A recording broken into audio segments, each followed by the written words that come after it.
Railway தொழிற்சங்க தேர்தலையொட்டி railway தொழிலாளர் விடுதலை முன்னணிக்கு ஆதரவாக விசிக தலைவர் திருமாவளவன் சென்னை சென்ட்ரல் ரயில் நிலையத்தில் பிரச்சாரம் மேற்கொண்டார்.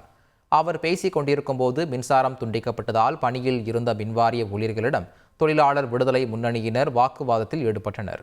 இதனால் சிறிது நேரம் பரபரப்பு ஏற்பட்டது. இதனையடுத்து அங்கிருந்த ரயில்வே போலீசார் சமாதானம் செய்து சூழலை கட்டுக்குள் கொண்டு வந்தனர்.